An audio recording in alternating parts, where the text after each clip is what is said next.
La reina Camila creía controlar su destino al lado del rey, pero en una habitación cerrada, un decreto secreto la estaba borrando de la ecuación, entregando el poder directamente al hijo de Diana.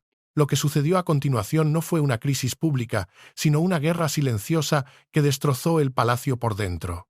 Sucedió como lo hacen todos los desastres reales, silenciosamente detrás de puertas cerradas. El rey Carlos no convocó a la nación, no se paró frente a las cámaras ni pronunció un gran discurso real. En cambio, en la solemne quietud de un estudio privado en Windsor, un santuario de poder donde la historia se escribe lejos de la mirada pública, levantó una pluma estilográfica negra y firmó un documento tan sensible, tan volátil, que sólo se permitiría la existencia de 3 copias selladas. Su tema era la coronación del príncipe William, y la decisión escrita en su interior alteraría permanentemente el futuro de la corona británica. El aire en la habitación era denso, pero no de celebración. Era frío, controlado, calculado. Junto al rey esperaban su secretario constitucional y el guardián del sello privado, el oficial que custodia los secretos más profundos del Estado, un hombre cuyo rostro era un mapa de confidencias enterradas. Las pesadas puertas de roble habían sido cerradas con llave, no para mantener al mundo fuera, sino para contener la onda expansiva de lo que estaba a punto de ocurrir. Sobre la mesa de caoba pulida, una caja de despacho roja, el recipiente sagrado de los asuntos de Estado, descansaba sin abrir. El rey rompió el sello de cera. El sonido fue un chasquido agudo en el silencio opresivo. Dentro yacía un instrumento de sucesión, una orden real vinculante que iniciaba los preparativos para la coronación de William mientras Carlos permanecía vivo y soberano. No destituía al monarca ni forzaba una abdicación inmediata. En cambio, hacía algo mucho más estratégico. Fijaba una ventana ceremonial, otorgaba al príncipe autoridad sobre su propia coronación y, lo más crucial, bloqueaba a las facciones del palacio, aquellas que ya maniobraban en las sombras, para que no pudieran retrasar o manipular la transición en un momento de vulnerabilidad. Era un golpe preventivo, un acto de preservación que la monarquía tenía demasiado miedo de hacer hasta ahora. Cuando Carlos llegó a la página que llevaba el nombre de William, su mano se detuvo, sus dedos se tensaron alrededor de la pluma porque esto ya no era un procedimiento. Era una confesión. Un padre admitía que la hora de su hijo había llegado, mientras una parte de él, el hombre que había esperado toda una vida para llevar la corona, todavía luchaba por aceptar lo que eso significaba para su propio reinado. El peso de la corona no está en las joyas, sino en el tiempo que roba. Y en ese instante, Carlos sintió el peso de 2 reinados a la vez, el suyo, que ahora tenía un horizonte definido, y el de su hijo, que estaba a punto de comenzar. Con un solo trazo de la pluma, un rasguño de tinta sobre pergamino, toda la familia de Camila sería efectivamente marginada de la futura estructura de poder. La corona no se transfería, pero se agrietaba deliberadamente, abriendo un camino irreversible hacia un futuro que llevaba la sangre y la voluntad de Diana. La firma fue un eco silencioso de una promesa hecha a una mujer que no pudo proteger en vida, pero cuyo legado ahora aseguraría en la ley. Antes del amanecer, se ordenó a un mensajero privado que llevara una copia directamente a William, quien no tenía idea de que, en el silencio de la noche, su padre había diseñado el principio de su reinado, y cuando ese sobresellado finalmente llegara a sus manos, la conmoción no sería simplemente que su coronación había sido planeada, sería lo que su padre esperaba que él entregara antes de poder llevar la corona. Camila se enteró de la reunión solo después de que el último sello de cera se hubiera presionado sobre el pergamino, la impresión final de un poder que ya no compartía. Estaba de pie fuera del estudio, en el pasillo silencioso de Windsor, cuando un ayudante de la casa, con la mirada fija en el suelo pulido, confirmó que la reina consorte no había sido consultada. Su rostro, una obra maestra de control forjada en décadas de escrutinio público, se endureció hasta convertirse en una máscara de impasibilidad. La decisión que se había tomado en esa habitación sellada definiría su posición, su influencia y su lugar en la historia. Y sin embargo, la puerta se había cerrado antes de que pudiera pronunciar una sola palabra. No fue una purga legal, fue una simbólica. Y para la monarquía, el simbolismo siempre lo ha significado todo. Era un exilio ejecutado no con un edicto de destierro, sino con el simple clic de una cerradura de latón. El silencio del poder es más ensordecedor que cualquier grito. Lo que Camila no sabía en ese momento era que las cláusulas más peligrosas, las que llevaban el verdadero veneno, permanecían ocultas en la letra pequeña del decreto. Una ordenaba una ceremonia de coronación construida en torno al servicio, la contención y, de la manera más punzante posible, la memoria de Diana, princesa de Gales. El fantasma de la mujer que Camila había pasado su vida tratando de superar, la única mujer que Carlos nunca pudo olvidar, regresaba. No en los titulares, no como un recuerdo, sino como una orden, incrustada en un documento de estado vinculante. La línea de tiempo no solo tiene agujeros, tiene heridas, y esta cláusula estaba diseñada para reabrir la más profunda de todas. Otra cláusula, aún más brutal en su precisión clínica, prohibía a cualquier persona fuera de la línea directa de sucesión controlar el Consejo de Coronación, el cuerpo sagrado encargado de planificar la ceremonia. La autoridad de Camila, que había asumido como un derecho adquirido tras años de lealtad, de repente era incierta, revocable. Los cortesanos que esperaban su favor, la red de influencia que había tejido cuidadosamente dentro de los muros del palacio, habían sido marginados antes de que la batalla por el futuro reinado de William hubiera siquiera comenzado. Cuando Carlos finalmente salió del estudio, sus ojos evitaron los de ella. El aire entre ellos era un campo de minas de palabras no dichas. «Debe haber claridad cuando llegue la hora», dijo en voz baja, no a ella, sino al aire, a la historia. Pero para Camila, el mensaje era devastadoramente claro. La claridad para el futuro del reino requería su propia oscuridad.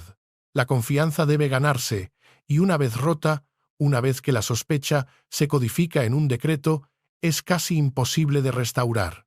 En el silencio que siguió, mientras el rey se alejaba por el pasillo, Camila comprendió que no solo había sido excluida de una decisión, había sido juzgada, y la sentencia había sido dictada por la memoria de la mujer que no pudieron silenciar. El sobresellado llegó a Adelaide Cottage antes del desayuno, en la quietud de la mañana que la familia atesoraba como su último bastión de normalidad. No fue entregado por un cartero real en una motocicleta familiar, sino por un mensajero privado del sello privado, un hombre cuyo rostro era una máscara de discreción y cuyo silencio gritaba la urgencia de su misión. El mensajero solicitó la firma del príncipe William, observó con una fijeza casi ceremonial hasta que la copia sellada del decreto descansó firmemente en sus manos y se retiró sin ofrecer una sola explicación. Las entregas reales privadas no llegaban sin un propósito, y ésta llevaba el peso de una decisión ya tomada, un futuro que ya había sido escrito. William lo llevó adentro con una creciente inquietud. En la cocina, donde el aroma del café llenaba el aire, rompió el sello de cera junto a Catherine. Sus ojos escanearon la primera cláusula, luego la releyó, como si las palabras pudieran cambiar su significado. El documento establecía un marco de coronación, el plan oficial que gobernaría la ceremonia, sus asesores y la transferencia de responsabilidades. Aceptarlo lo movería más allá del rol de heredero leal y solidario. Se convertiría, en efecto, en un soberano en espera, un regente en la sombra, mientras su padre aún ocupaba el trono. Era un poder que no había pedido y un futuro que aún no estaba preparado para enfrentar. Catherine observó cómo la confusión abandonaba el rostro de su esposo y una profunda incredulidad tomaba su lugar. Sintió una oleada de orgullo por el hombre en el que se había convertido, un líder forjado en el deber y la pérdida. Sin embargo, el miedo surgió con la misma rapidez, un escalofrío que le recordó la fragilidad de su vida protegida. La elevación de William También acercaría a George, su hijo, a la corona, colocando al joven príncipe bajo la misma presión insoportable que su padre había llevado tras la muerte de Diana. La historia no solo se repetía, era una herida que la monarquía se infligía a sí misma en cada generación. El éxito de uno podría convertirse en el sufrimiento del siguiente. Extendió la mano sobre la mesa y colocó la suya sobre las frías páginas del decreto como si pudiera proteger a su esposo de su propio destino. «¿Carlos te avisó?», preguntó ella, su voz apenas un susurro. William apartó la mirada hacia la ventana, hacia los terrenos de Windsor que representaban tanto una herencia como una jaula dorada. Su respuesta expuso años de distancia emocional, una brecha entre el rey y el hijo que se esperaba que continuara su reinado. No con palabras. La respuesta quedó suspendida en el aire, una admisión de que las conversaciones más importantes en la casa de Windsor a menudo no sucedían en absoluto. Eran reemplazadas por decretos, por acciones silenciosas tomadas detrás de puertas cerradas. El cuento de hadas era una mentira, y el palacio, en su corazón, era un lugar de silencios calculados. William pasó otra página del decreto y el golpe fue aún más agudo, más personal. Su padre lo había nombrado supervisor conjunto de toda la planificación de la coronación, un poder que le permitía rechazar tradiciones, nombramientos y roles ceremoniales antes de que ocurriera cualquier transición. Era una transferencia de autoridad sin precedentes, un gesto que debería haber sido de confianza. Pero luego vino el ultimátum, una cláusula redactada no con la calidez de un padre, sino con la fría brillantez de un estratega legal. Tenía 72 horas para proporcionar una aceptación por escrito. Y aquí estaba la trampa, una obra maestra de coerción silenciosa. El silencio no retrasaría el proceso. El silencio contaría como consentimiento. Su padre había cerrado deliberadamente cada vía de escape, cada camino de evasión. No había espacio para la duda, la discusión o la negociación. Era una jaula dorada, construida con protocolo y plazos, una orden que no pedía acuerdo, sino que lo exigía. William sintió el peso de la corona no como una joya, sino como una cadena que se tensaba a su alrededor. Se dio cuenta de que su padre no solo estaba planificando una sucesión, estaba forzándola, moviendo las piezas en el tablero de ajedrez real con una urgencia que rayaba en el pánico. Mientras tanto, en Clarence House, el santuario personal de Camila, la notificación llegó con una brutalidad similar. Era un mensaje de 2 líneas, escueto y formal, entregado junto a una bandeja de té intacta que ahora parecía una burla a la normalidad. Lo leyó, su rostro una máscara de calma, y luego dobló el papel una vez, con un pliegue preciso y afilado. Su única pregunta, dirigida a su ayudante con una voz peligrosamente tranquila, lo reveló todo. «Mónica, ¿por qué se informó a William antes que a mí?».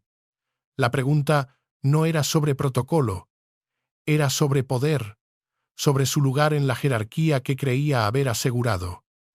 No llegó una segunda explicación. El silencio del palacio era, en sí mismo, la respuesta. De vuelta en Adelaide Cottage, William permanecía sentado en la mesa, el decreto abierto ante él como un mapa hacia un futuro no deseado. La pregunta lo atormentaba. ¿Por qué había actuado Carlos con tanta urgencia, con una velocidad que parecía más una reacción a una amenaza que una planificación cuidadosa? Aún no sabía que la respuesta no estaba en las cláusulas del documento sellado. La respuesta yacía en un humillante incidente ocurrido meses antes, una confrontación pública en una sala llena de cortesanos que había convencido al monarca de que la sucesión ya no podía seguir siendo un entendimiento no escrito, una promesa silenciosa se había convertido en un campo de batalla, y el decreto no era una invitación al futuro, era una declaración de guerra. La orden secreta de coronación no comenzó con el susurro de un abogado ni con una advertencia médica. Comenzó 6 meses antes, en la grandeza formal de la Cámara de Planificación de Windsor, durante un evento que debería haber sido una demostración impecable de unidad real: la ceremonia de la Orden de la Jarretera. Este antiguo ritual, que honra a la más alta orden de caballería de la monarquía, no es un mero espectáculo, es un mapa viviente del poder. Cada lugar en la mesa, cada paso en la procesión, anuncia silenciosamente el rango, la confianza y la autoridad. En la monarquía, la geografía es política. Las instrucciones, emitidas por la oficina del propio rey, habían sido claras e inequívocas. El príncipe William debía sentarse directamente junto a su padre. El cambio parecía pequeño, una simple alteración en un plano de asientos, pero en el lenguaje codificado del palacio su significado era sísmico. El príncipe ya no estaba siendo tratado solo como el heredero obediente, esperando pacientemente detrás del rey. Estaba siendo presentado como el hombre que ya se preparaba para llevar más de la carga del monarca, un cosoberano de facto. Era una señal para todos los presentes de que la transición ya había comenzado en espíritu, si no en ley. William entró en la cámara, sus pasos resonando en el silencio expectante, y se detuvo en seco. Su silla, la silla que simbolizaba su nuevo estatus, había sido movida. Ya no estaba junto a Carlos. En su lugar, el asiento de Camila había sido restaurado a su posición tradicional directamente al lado del soberano, reafirmando su primacía como consorte. Un alto oficial de la corte, un hombre conocido por su lealtad a la casa de la reina, había hecho la alteración después de una discusión privada con el personal de Camila. No había habido aprobación del rey. No había habido una orden oficial. Había sido un movimiento audaz, un golpe de estado ceremonial ejecutado a plena vista. William se negó a sentarse. No pronunció una palabra, no mostró un atisbo de ira. En su lugar, permaneció inmóvil, una figura de tranquila desafío. Su quietud expuso el insulto, la deliberada degradación, más claramente de lo que cualquier arrebato de furia podría haberlo hecho. El futuro rey permaneció de pie, mientras los cortesanos, maestros del arte de la observación, se miraban unos a otros. Todos comprendieron instantáneamente que la reorganización no era un error, sino un mensaje. Y todos los presentes habían sido obligados a presenciarlo. Fue una protesta silenciosa, una señal callada pero inconfundible de una guerra por el poder que acababa de salir de las sombras y entrar en la luz implacable de la corte. El silencio que zumbaba en la cámara de planificación de Windsor se hizo pesado, cargado de desafíos no verbalizados. El rostro de Carlos, normalmente un estudio de moderación diplomática, se endureció hasta convertirse en una máscara de ira real. Su voz, cuando finalmente habló, no fue un murmullo de desaprobación, sino una orden cortante que resonó en el aire estancado.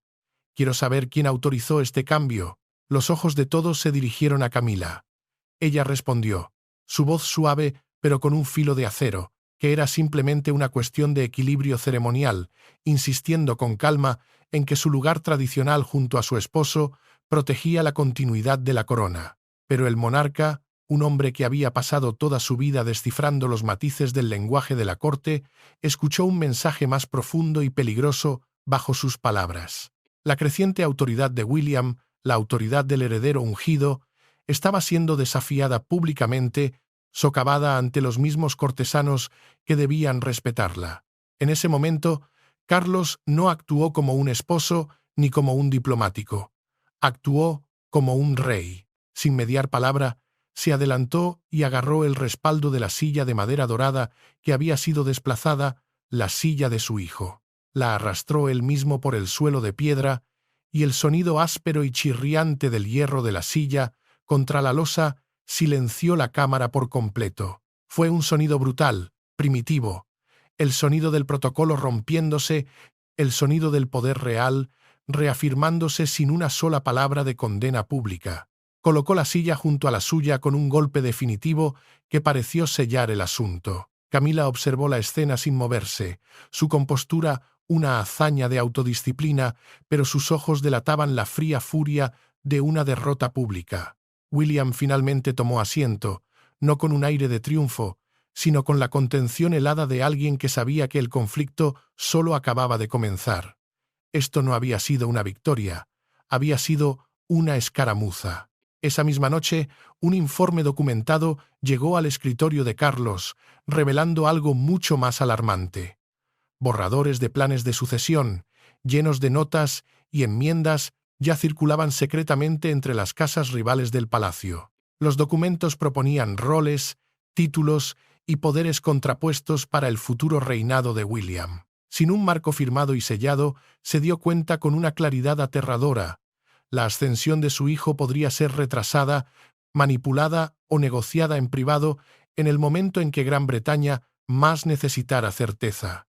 La silla no había expuesto simplemente el orgullo herido. Había revelado una monarquía que ya se estaba dividiendo en facciones, luchando por una corona que aún no había cambiado de manos. El rey había esperado demasiado para definir el futuro, y ahora el futuro amenazaba con devorar el presente. William llegó a Windsor no como un heredero, sino como un hijo que exigía respuestas. Llevaba el documento firmado en su propia mano, un rollo de pergamino que ahora se sentía más pesado que el cetro de un rey. Rechazó al escudero que esperaba para anunciarlo, pasó junto al secretario privado del rey sin detenerse, un desaire deliberado al protocolo, y entró solo en el estudio de su padre. La puerta se cerró detrás de él con un sonido sordo y definitivo, aislando a los dos hombres del mundo exterior. Carlos estaba de pie junto a la ventana, su silueta recortada contra la luz gris de la tarde. En la habitación no había asesores, ni expertos constitucionales, ni declaraciones preparadas. Solo un padre que había tomado una decisión irreversible y un hijo que exigía saber si el amor o el miedo la habían impulsado. La audiencia privada había sido solicitada por William a los pocos minutos de terminar de leer el decreto. El rey había despejado la sala, despedido a cada miembro del personal y ordenado que nadie, bajo ninguna circunstancia, los interrumpiera. William colocó el instrumento de sucesión sobre el escritorio de roble macizo. Era una orden real vinculante, un documento que controlaba el camino práctico hacia el siguiente reinado, y él entendía su fuerza legal. Lo que no entendía, lo que la tinta y el pergamino no podían explicar, era por qué su padre había actuado tan rápido, o por qué el secreto había importado más que la confianza que debería existir entre ellos. Miró a su padre, sus ojos buscando los del rey. —¿Te estás preparando para irte? —preguntó, su voz firme. —¿O me estás empujando hacia adelante porque ya no confías en la gente que te rodea? La pregunta golpeó más profundo de lo que ninguno de los dos esperaba. No era una pregunta sobre política, sino sobre la fe, la lealtad y la mortalidad. Carlos se puso visiblemente rígido, porque ambas posibilidades contenían una verdad dolorosa y punzante. Había comenzado a planificar un final para su propio reinado. Y sí, había perdido la fe en aquellos que ya circulaban como buitres alrededor del futuro de su hijo. El rey, a la defensiva, acusó a William de tratar la preparación como una traición, pero William no retrocedió. Respondió que una coronación no era una simple entrega administrativa, un cambio de guardia burocrático. Era un evento sísmico que cambiaría la vida de Catherine para siempre, que remodelaría irrevocablemente el futuro de George y que tocaría y posiblemente rompería cada relación privada que aún atesoraba. El futuro rey había pasado años aprendiendo cómo el deber, esa palabra sagrada y terrible, podía consumir a una familia, cómo la corona exigía sacrificios que el mundo exterior nunca veía. No iba a pretender que otra corona podría llegar sin otro costo, sin otra libra de carne. La historia de su propia madre era un testamento sangriento de ese hecho. Carlos acercó una silla, un gesto de pacificación, pero William permaneció de pie. La distancia física entre ellos era un reflejo de la emocional, una brecha que se había ensanchado a lo largo de los años por el peso de lo no dicho. Finalmente, el rey se quitó las gafas, un gesto de vulnerabilidad que rara vez mostraba en público, y las colocó sobre el documento que había causado la fractura. Y entonces admitió la verdad, no toda, pero sí una parte crucial de ella. Las casas del palacio, reconoció. Las facciones leales a diferentes miembros de la familia ya habían comenzado a luchar por el reinado de su hijo antes de que a William se le permitiera controlarlo. Había compartimentado durante mucho tiempo el recuerdo de Diana, pero ahora el pasado había regresado como una orden, no como un recuerdo. Su voz, normalmente resonante con la autoridad de un monarca, se volvió más baja, casi rota, cuando confesó su mayor temor: que la vacilación, la indecisión, dejaría a William rodeado de facciones en el momento más vulnerable de su vida, el momento de la transición. «Me niego», dijo, sus palabras cargadas con el peso de la historia, «a que heredes la confusión junto con la corona». La confesión no borró el secreto, el dolor de la exclusión, pero cambió su significado. El decreto no había sido un acto de desconfianza, sino un escudo forjado en la desesperación y el miedo, un intento de proteger a la mujer que no pudo proteger, Diana, asegurando el futuro de su hijo. William abrió el documento de nuevo, releyendo las cláusulas a la luz de esta nueva comprensión. Encontró poderes que no había asimilado por completo en su primera lectura. Conmocionado, podía desmantelar el comité de coronación existente, un cuerpo lleno de tradicionalistas y leales a su padre, y nombrar asesores de su propia elección. Varios cortesanos de larga data, hombres que habían servido a la corona durante décadas y esperaban una jubilación de influencia, perderían su poder de la noche a la mañana. Fue entonces cuando Carlos admitió la parte más peligrosa de su estrategia. Había firmado el decreto antes de que Camila pudiera desafiar las severas restricciones impuestas a los no herederos, a aquellos que no estaban en la línea directa de sucesión. El secreto no había sido un mero procedimiento, había sido una protección activa contra una resistencia que ya se estaba formando dentro de los muros del palacio, liderada silenciosamente por la casa de la reina consorte. William no rechazó la orden. El peso de la lógica de su padre era demasiado grande. En cambio, exigió una única condición, una línea roja innegociable.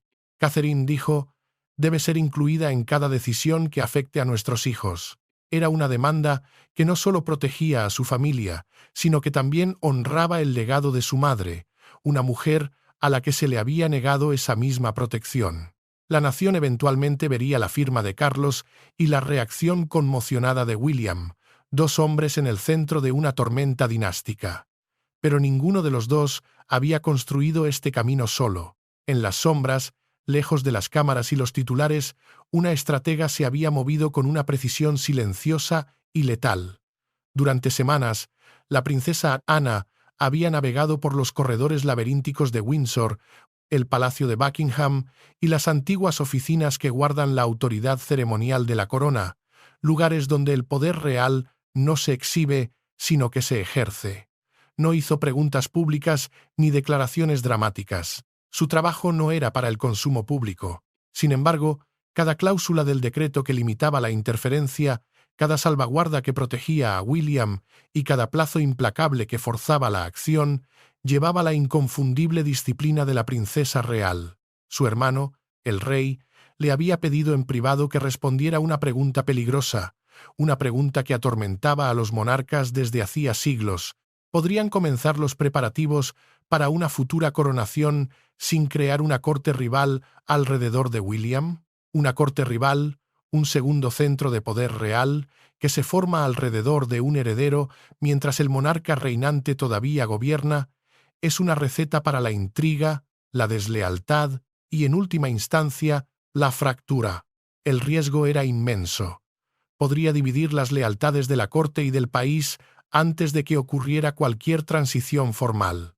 La tarea de Ana fue precisa, casi quirúrgica: mantener al rey soberano en autoridad y apariencia, dar al príncipe suficiente poder operativo para preparar su propio reinado y, lo más importante, detener a las casas competidoras, especialmente la de Camila, para que no explotaran la incertidumbre en su propio beneficio. Se sentó sola durante horas en una sala de archivos polvorienta, un lugar olvidado por el palacio moderno, comparando diferentes borradores de la ceremonia, analizando el lenguaje con la minuciosidad de un descifrador de códigos. Su legendaria ira, normalmente mantenida bajo un control férreo, surgió cuando encontró provisiones sutilmente insertadas que permitían a los asesores ceremoniales tradicionales anular las decisiones de William en asuntos que involucraban a Catherine y al joven príncipe George. Para Ana, la esposa y el hijo del futuro rey no eran temas secundarios o detalles ceremoniales, eran el núcleo de la futura estabilidad de la monarquía. Sus roles, su visibilidad y su protección darían forma a la confianza pública, a la estabilidad familiar y al tono emocional del próximo reinado. El fantasma de Diana, la mujer que no pudieron proteger, se cernía sobre cada decisión. Ana sintió la tensión de inmediato. La lealtad a su hermano, el rey, exigía discreción, pero su responsabilidad hacia su sobrino y hacia la memoria de su madre exigía una protección absoluta. Sabía que el secreto del decreto heriría a William, pero entendía que un retraso, cualquier vacilación, lo dejaría expuesto a los cortesanos que ya planeaban cómo preservar su propia influencia en el nuevo orden. La confrontación, cuando llegó, no fue en una sala de consejo llena de asesores, sino en un corredor privado y silencioso de Windsor, un lugar donde los retratos de monarcas muertos observaban con ojos pintados. Camila, informada por su red de susurros de que Ana estaba consolidando el control sobre el proceso de transición, la interceptó antes de que los papeles finales pudieran ser sellados. La reina consorte, prescindiendo de los habituales preámbulos de la corte, fue directa. Su voz, normalmente modulada, era tensa. ¿Has ayudado a excluir a mi casa de este proceso? La acusación pendía en el aire, una carga de traición. Ana no se inmutó. Su respuesta fue tan fría y dura como el mármol bajo sus pies. Ningún cónyuge, dijo, su mirada fija y directa, debería controlar la coronación del próximo soberano. Hizo una pausa, dejando que el peso de sus palabras se asentara. Independientemente de la historia, el rango o el sacrificio personal, cada palabra era una bala de punta hueca, una referencia directa a la propia narrativa de Camila. Su larga espera, su posición como la esposa del rey, su sacrificio por la corona. Ana estaba desmantelando esa narrativa, pieza por pieza, argumentando que no le otorgaba ningún derecho sobre el futuro. No fue una disputa familiar. Esto fue una violación del protocolo de la corona en su forma más fundamental. Camila dio un paso más cerca, el espacio entre ellas ahora cargado de una hostilidad palpable. Su voz bajó a un susurro cargado de amenaza. «Me has borrado de la historia». Ana cerró el archivo de cuero rojo que tenía en las manos, el sonido seco y nítido resonando en el pasillo silencioso como un disparo. «No», replicó su propia voz ahora con un filo de acero. «He impedido que nadie se escriba a sí mismo en la historia del heredero». Para cuando ocurrió esta conversación, Ana ya se había movido con una velocidad implacable. Había asegurado el acuerdo por escrito de la oficina del arzobispo de Canterbury, el guardián de la santidad de la ceremonia y de los asesores constitucionales más importantes, los guardianes de su legalidad. Su apoyo combinado hizo que el marco de Carlos fuera casi imposible de revertir una vez que se añadiera su firma. Fue un movimiento de ajedrez impecable. Pero Ana no había terminado. Ella misma insertó una última condición, su propia contribución al futuro de la monarquía. El juramento de coronación de William incluiría una promesa personal de transparencia, contención y servicio. El juramento, el compromiso solemne hecho por un monarca ante Dios y el país, se convertiría en una respuesta directa a la rivalidad y la intriga que habían obligado a que este documento existiera. La influencia de Diana no solo se recordaría, se codificaría en el corazón del próximo reinado. El documento secreto permanecía oculto para el país, un secreto guardado bajo el sello del monarca. Pero dentro de los muros del palacio, su fuerza fue inmediata y brutal. No fue un golpe de estado ruidoso, sino algo mucho más sutil y, por lo tanto, más devastador. Una purga simbólica ejecutada no con despidos públicos, sino con la reescritura silenciosa de listas de acceso, memorandos internos y protocolos ceremoniales. Las puertas que siempre se habían abierto sin cuestionar para los aliados de Camila ahora requerían una autorización escrita de la nueva estructura de poder. Asesores que habían esperado años de influencia, creyendo que su lealtad a la reina consorte les garantizaría un lugar en el corazón del próximo reinado, encontraron sus nombres simplemente ausentes de los nuevos comités de coronación borrados. William, ahora en posesión de una autoridad que nunca había buscado, se movió con una rapidez y una determinación que sorprendieron a los viejos guardias del palacio. Su primera orden fue suspender el grupo de planificación de la coronación existente, un cuerpo que él sabía que estaba lleno de leales a Camila y a los tradicionalistas que se oponían a su visión de una monarquía más moderna. Ordenó una revisión completa y forense de sus miembros, sus finanzas, sus suposiciones ceremoniales y, lo más importante, sus comunicaciones privadas. Quería saber quién había estado conspirando, quién había estado maniobrando en las sombras. Controlar ese grupo significaba controlar la imagen de apertura del próximo reinado, y William estaba decidido a que esa imagen reflejara el legado de su madre, no las ambiciones de su madrastra. En un movimiento que envió una onda de choque a través de la jerarquía del palacio, Catherine fue añadida al Consejo de Supervisión, no como una consorte silenciosa, sino como una participante de pleno derecho. Mientras tanto, la princesa Ana fue nombrada presidenta del Comité de Transición.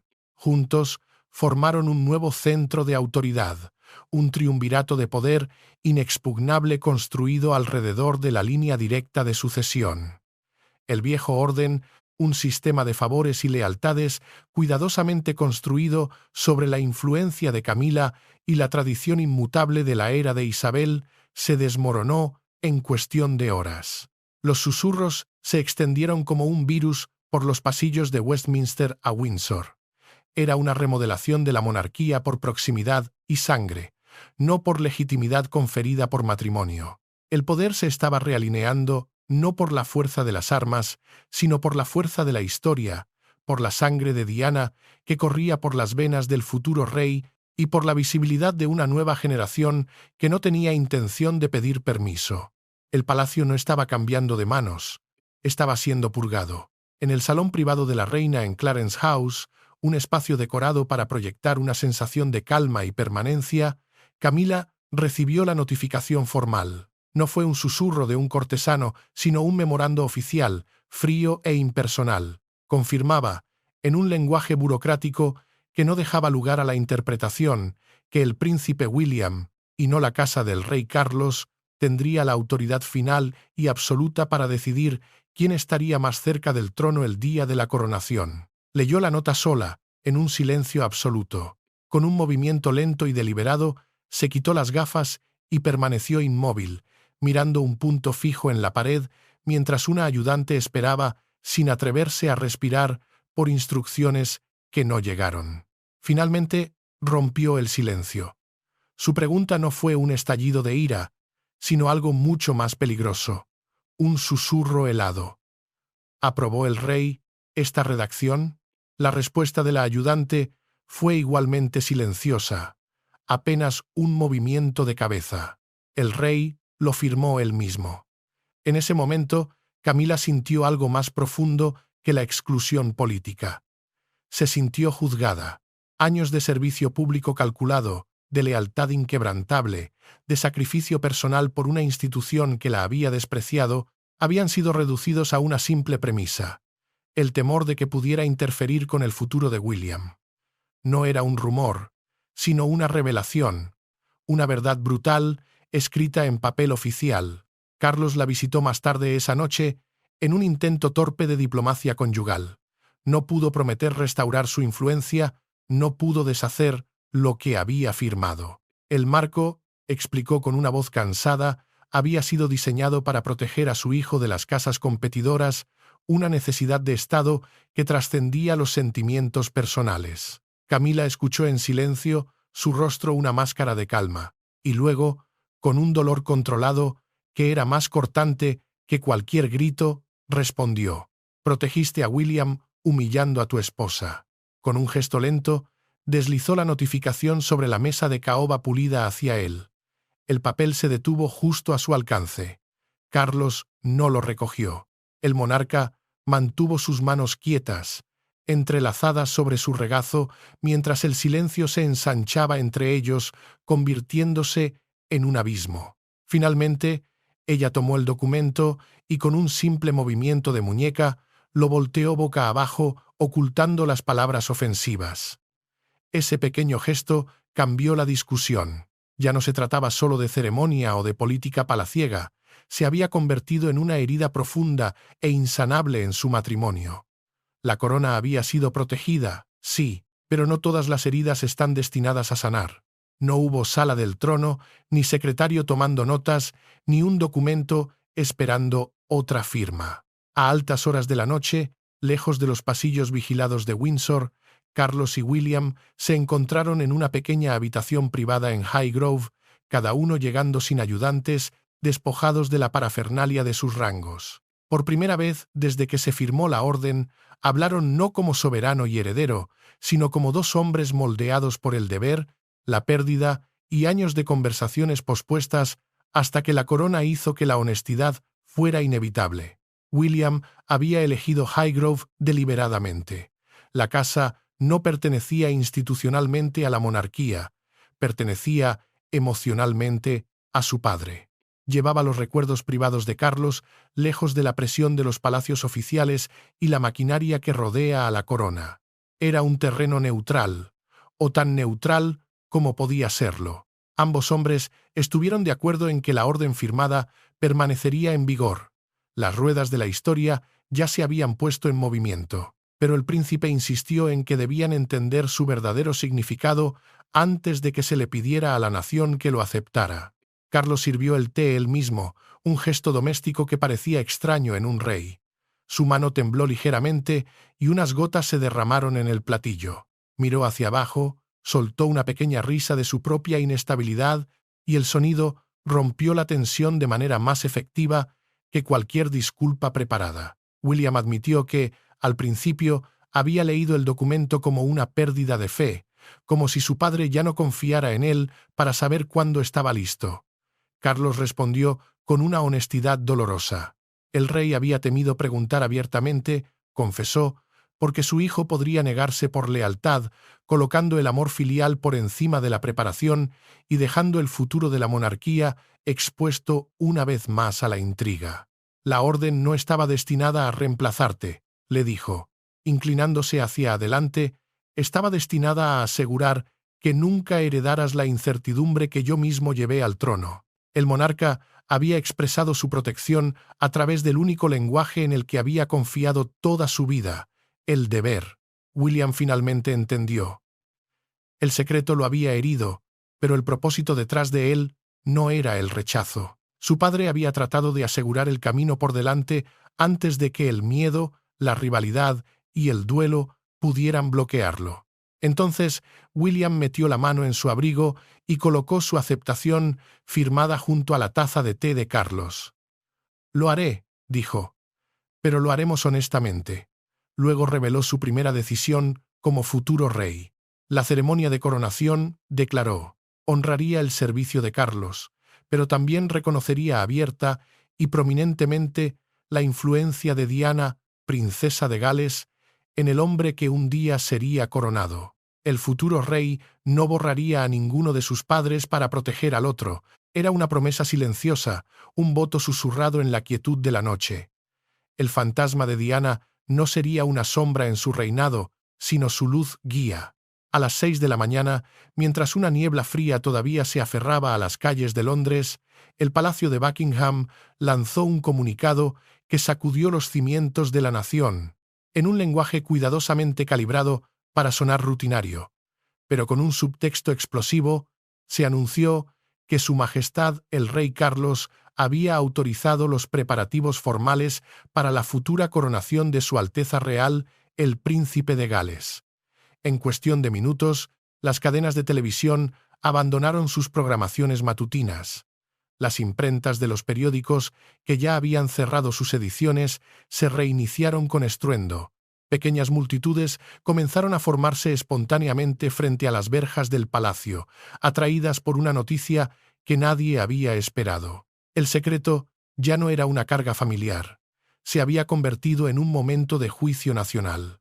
El palacio, en su comunicado, insistió en que no se había producido ningún acto de abdicación.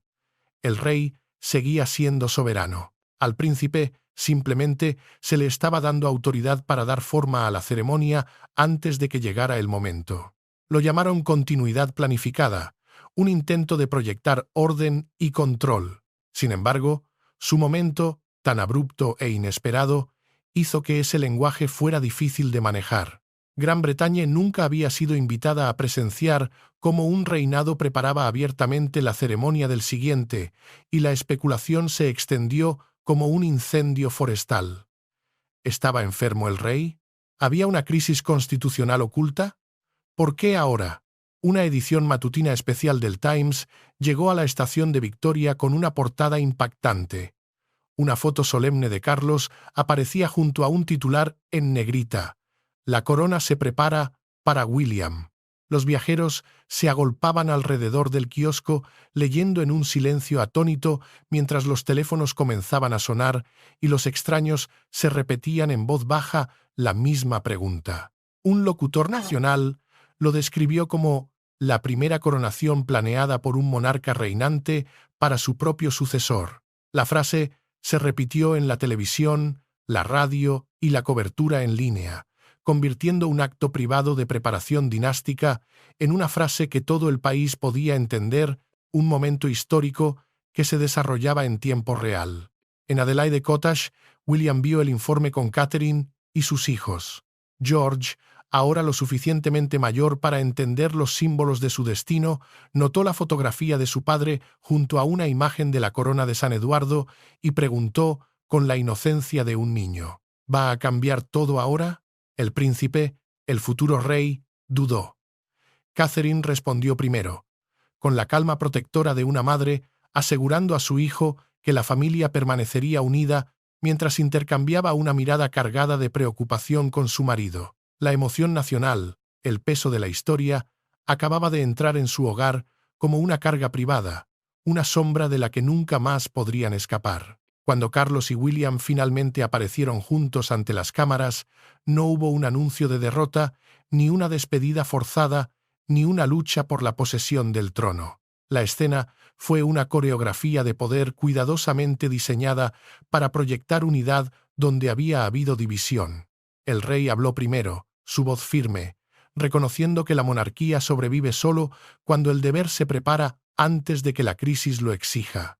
Luego, William dio un paso adelante, no como un hijo que reemplaza a su padre, sino como un heredero que acepta públicamente la carga que su padre había elegido colocar en manos de confianza. Carlos confirmó que continuaría sirviendo como soberano, mientras que William lideraría los preparativos de la coronación y asumiría responsabilidades más amplias.